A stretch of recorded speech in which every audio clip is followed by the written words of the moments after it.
सांगली जिल्ह्यातील खानापूर तालुक्यातील मंगरुळमध्ये घडलेली एक घटना संपूर्ण जिल्ह्यात खळबळ माजवणारी ठरली। मुलगी अभ्यासात हुशार असतानाही आपल्याच पित्याने पोटच्या मुलीला कठोरपणे संपवलं। नेमकं असं काय घडलं पाहूया सविस्तरमध्ये। तर ठिकाण आहे सांगली जिल्ह्यातील मंगरुळ गाव। या गावात संतोष जगन्नाथ जाधव हा व्यक्ती त्याच्या कुटुंबासोबत राहतो। त्याला सुंदर 17 वर्षाची मुलगी होती। श्रेया संतोष जाधव असं तिचं नाव आहे। त्यांचा संसार आनंदाने सुरू होता। त्यांची मुलगी श्रेया ही दररोज तिचं आवरून सकाळी कॉलेजसाठी जात होती। वडीलही त्या भागातील परिसरातच कामाला आहेत। श्रेया वडिलांची खूप लाडकी लेक होती। तिला जे हवं ते वडील तिच्या एका शब्दात तिला आणून देत होते। मात्र याच दरम्यान त्यांचं सुखाने सर्व काही सुरळीत सुरू असताना, घरात आनंदी वातावरण असतानाच श्रेयाला मुलांबद्दल आकर्षण वाटू लागले होते। त्यात तिला नात्यातील एक मुलगा आवडायला लागला आणि ते सोबत राहू लागले। याबद्दल कसलीही कल्पना सुरुवातीला श्रेयाच्या घरी नव्हती। श्रेया सतत त्या मुलासोबत फिरू लागली। कॉलेजच्या परिसरात किंवा कोठेही हॉटेलमध्ये दोघे जात असत। धक्कादायक म्हणजे तो मुलगा श्रेयाला घरापर्यंत सोडायला येत असत। काही दिवसांनी घरी वडिलांना आपली मुलगी श्रेया हिचं बाहेर असं सुरू आहे याची माहिती मिळाली। त्यांच्यात प्रेम फुलले, पण वयाने कमी बुद्धी असल्याने तिचे वडील फार चिडले होते। जेव्हा तिच्या वडिलांना माहिती पडले तेव्हा त्यांनी तिला प्रेमाने समजावून सांगितले, तुझं वय या सर्वात पडण्याचं नाही। मी तुझ्या शिक्षणासाठी काम करतोय, तू काही बनावी म्हणून मेहनत घेतोय, त्याची तू चीज करावी असे मला वाटते। श्रेयाचे वडील म्हणताना त्यावेळी घरात आई सुद्धा तिला याविषयी समजावून सांगत होती। श्रेयाचं बाहेर असं प्रकरण सुरू आहे ही आई वडिलांनाच नाही तर शेजाऱ्या पाजाऱ्यांना देखील कळाले होते।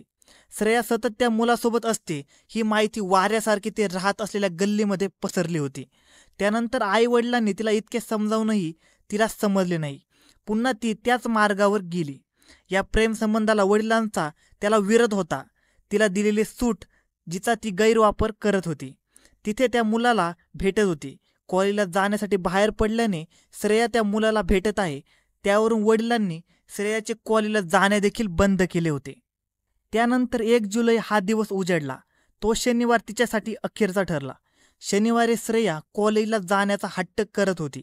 वडिलांनी तिला संबंधित मुलाशी न भेटण्याची अट घातली होती। तर मोठी झालीस तर तुला जे योग्य वाटेल ते कर सांगितले। यावेळी आई वडिलांनी तिला वय पूर्ण होईपर्यंत थांब, मग लग्न करूया असे सांगितले होते। तिचे आई वडील समजदारीने विषय हाताळत होते। यामुळे मुलीला काहीच नुकसान होणार नाही याची त्यांना खात्री होती। मात्र श्रेया काही ऐकण्याच्या मनस्थितीत नव्हती। श्रेया त्यांचे बोलणे ऐकतच नव्हती। ती तिच्या वडिलांना उलट उत्तरे देत होती। तिचे शब्द वडिलांना मात्र टोचू लागले होते। घरात भांडणाचं वातावरण तयार झालेलं। कधीही भांडण न होणाऱ्या घरात कालवा लोकांना ऐकू येऊ लागला।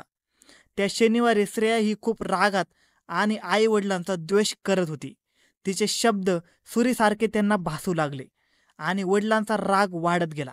ज्या मुलीसाठी मी सर्व काही केले तीच अशी बोलू लागल्याने त्यांच्या पायाखालची जमीनच सरकली होती। तिच्या वडिलांना खूप दुःख आणि राग आला। त्यांनी संतापाने चाकू उचलला व मीच जीव देतो असे बोलू लागले। पण श्रेया तरीही घाबरली नाही व उलट ती अजून त्यांना धमक्या देऊ लागली।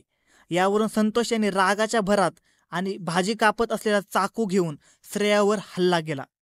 वडिलांनी केलेल्या हल्ल्यात श्रेया मोठमोठ्याने ओरडू लागली। तिचा आवाज ऐकून तिचे वडील भानावर आले। त्यांनी बघितले असता श्रेया गंभीर जखमी झाली होती। त्यांनी स्वतःचे अश्रू पुसत आपल्या मुलीसोबत बोलत बोलत तिला उचलून खाजगी रुग्णालयात दाखल केले।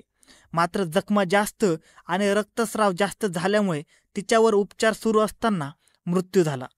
सांगली जिल्ह्यातील या घटनेने संपूर्ण समाज हादरलेला दिसून येतो। श्रेयाच्या प्रकरणात प्रेमसंबंधामुळे वडिलांच्या मनात निर्माण झालेला ताणतणाव आणि तक्रारींनी तिला आपला जीव गमवावा लागला।